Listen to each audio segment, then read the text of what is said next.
Hello friends, last class में हम लोग चैप्टर 2 कंप्लीट किए थे।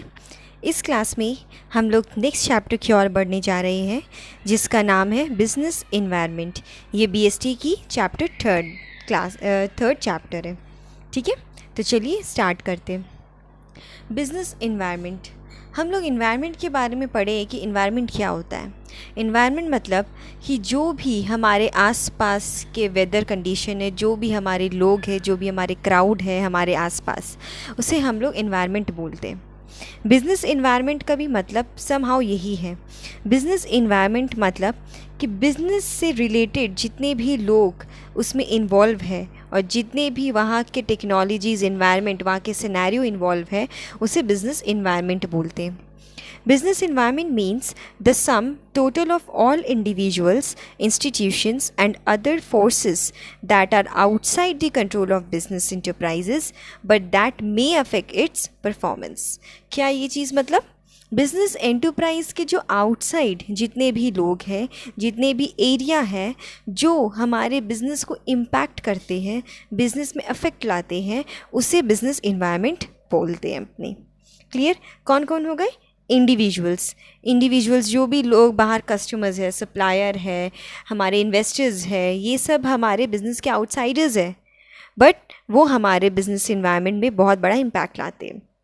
इंस्टीट्यूशंस, अलग अलग इंस्टीट्यूशंस है, कुछ एजेंसीज़ है, बहुत सारे लॉज बने हुए हैं, गवर्नमेंट रूल्स रेगुलेशंस है जो हमारे बिजनेस परफॉर्मेंस को काफ़ी ज़्यादा अफेक्ट कर सकते हैं। एंड अदर फोर्सेस, एंड भी बहुत सारे अलग अलग टाइप के फोर्सेस हैं जिसके कारण बिजनेस इन्वायरमेंट में बहुत सारे चेंजेस आ सकते हैं। क्लियर?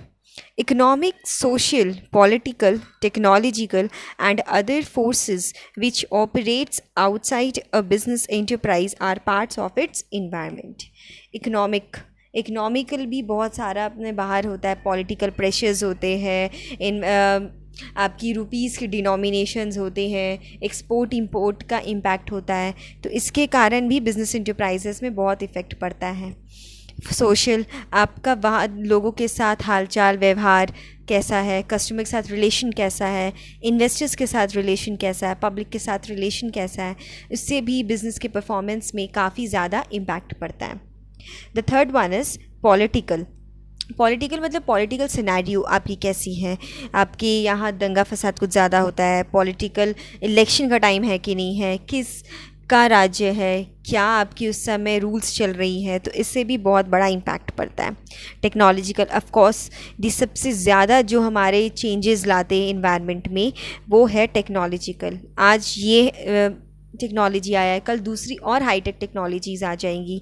कभी मैन पावर की एक टाइम ऐसी आएगी सिचुएशन कि मैन पावर का उतना ज़रूरत ही नहीं पड़ेगा, तो ये भी बहुत बड़ा एक तरह का हमारा इम्पैक्ट लाता है बिजनेस इन्वायरमेंट में।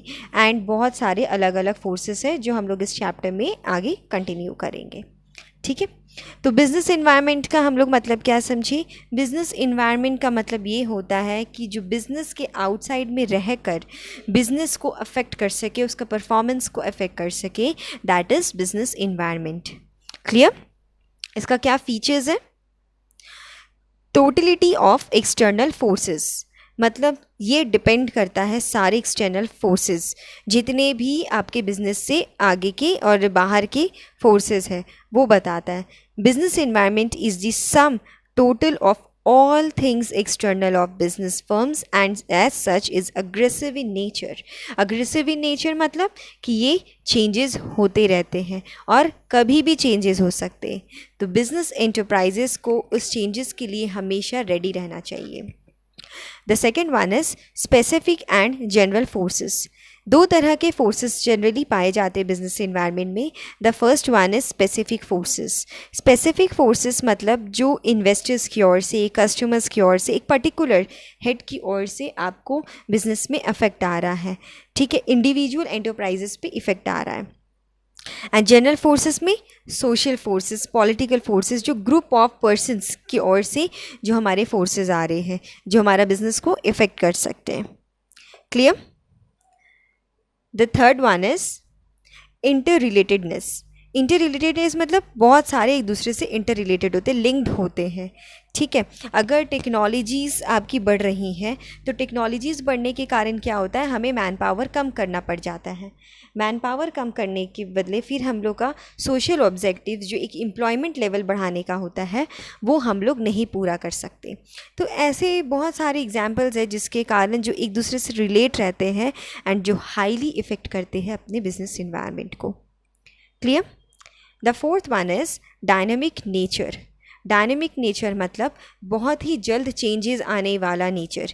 बिजनेस इन्वायरमेंट की एक ऐसा इन्वायरमेंट है जो बहुत जल्दी इम्पैक्ट उसमें आता है कोई भी तरह का, चाहे वो वेदर के कारण चेंजेस हो, टेक्नोलॉजिकल के कारण चेंजेस हो या फिर चॉइसेस के कारण चेंजेस हो। Clear? It keeps on changing, whether in terms of technological improvement, shifts in consumer preferences, or entry of a new competition in market. Of course, ये भी एक बहुत बड़ा फैक्टर है जिसके कारण चेंजेस आता है एंड बिजनेस इन्वायरमेंट को काफ़ी ज़्यादा इफ़ेक्ट पड़ता है। अनसर्टिनिटीज़ कुछ भी कभी भी हो सकता है, जैसे फॉर एग्जांपल अभी सिचुएशन है कोविड की। कोई भी ये चीज़ नहीं सोचा जो 5 ईयर प्लान करके रखता है, इनफैक्ट 1 ईयर प्लान भी अगर किसी ने किया है आज से 2 साल पहले, तो उसे ये भी नहीं पता कि अगले साल ऐसी भी कुछ बीमारी आ सकती है जिसके कारण आपका बिज़नेस पूरी की तरह दब रह जाए।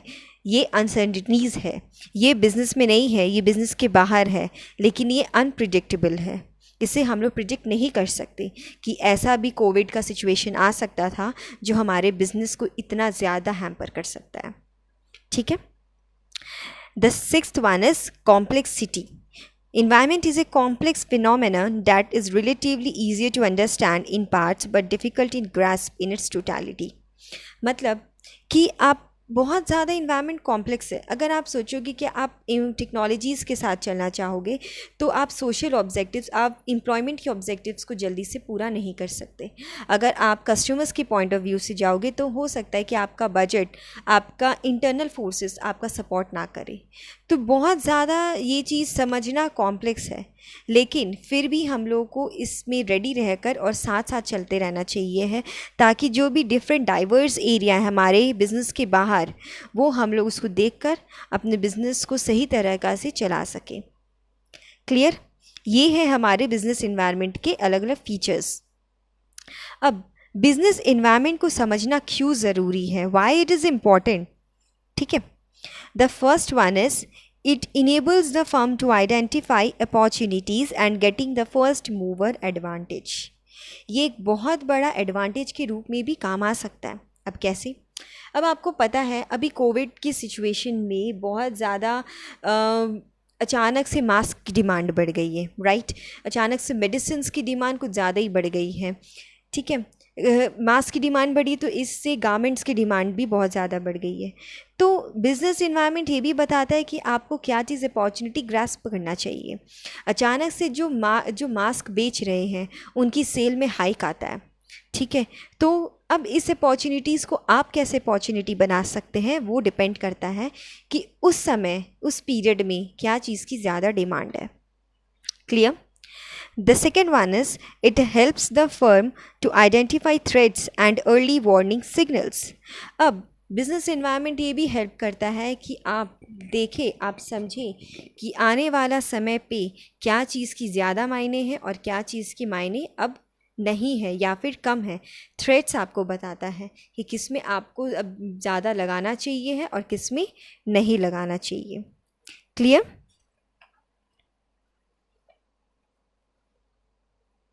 The third one is it helps in tapping useful resources.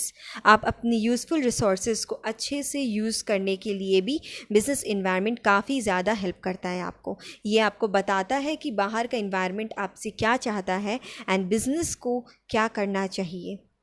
Clear? It helps in coping with rapid changes. ये आपको हेल्प करता है कि जिस तरीक़ा से लोगों की सिचुएशन, लोगों की डिमांड, लोगों के चॉइसेस चेंजेस हो रहे हैं, तो आपको किस तरीक़ा से चेंजेस अपने बिज़नेस इन्वायरमेंट, अपने बिज़नेस ऑर्गेनाइजेशन में लाना चाहिए। It helps in assisting in planning and policy formulation. ये आपको हेल्प करता है कि बिज़नेस को एक न्यू डायरेक्शन में लेकर जाए। आप किस तरीक़ा से अपने बिज़नेस को और ज़्यादा इम्प्रूव करें, उसका प्लानिंग करने में भी हेल्प करता है। And the sixth and the last one is it helps in improving performance. Of course जब ये सारे थ्रेड्स, आप रिसोर्सेज, ये सब सारे आप अच्छे से करोगे तो आपका परफॉर्मेंस इम्प्रूव होगा। क्लियर? आई होप आपको समझ में आ रही है इंपॉर्टेंस। क्या क्या एक बार फिर रिविजन कर लेते हैं अपने। It enables the firms to identify opportunities, opportunity को आइडेंटिफाई करता है ताकि आप अच्छे से उसका एडवांटेज ले सकें। आपको थ्रेट्स बताता है कि आपको किस चीज़ में इन्वेस्टमेंट नहीं करना है या क्या चीज़ आपको अब नहीं करना चाहिए है। ये आपको ये भी बताता है कि आपको अपने रिसोर्सेज को किस तरीक़ा से कहाँ डिप्लॉय करना चाहिए है। आप जो चेंजेस आ रहे हैं कस्टमर्स की चॉइस में, उसके प्रेफरेंसेस में, टेक्नोलॉजीज़ में, तो उसको चेंजेस करने में हेल्प भी करता है। Formulation of planning and policy, and उसी तरह से आपसे प्लानिंग एंड पॉलिसी भी आप उसमें बना सकते हैं। क्लियर? ये बहुत ही ज़्यादा इंटरेस्टिंग चैप्टर है बिजनेस इन्वायरमेंट, एंड इससे डेफिनेटली बहुत सारे क्वेश्चंस अच्छे अच्छे बनते हैं एंड काफ़ी कॉमन क्वेश्चंस बनते हैं। तो ये बहुत ही ज़्यादा स्कोरिंग चैप्टर है, तो इसे प्लीज़ आप बहुत अच्छे से पढ़िएगा और मैं कोशिश करूँगी कि आपको बहुत अच्छे से इसकी एक अच्छी रिविज़न और आपको क्विक पढ़ाई भी करवा सकूँ। ठीक है? तब तक के लिए आप प्लीज़ मेरे चैनल को लाइक, सब्सक्राइब एंड शेयर करना ना भूलें। एंड इसके बाद मैं आपको इसकी नेक्स्ट टॉपिक कंटिन्यू करूँगी। ठीक है? तब तक के लिए थैंक यू।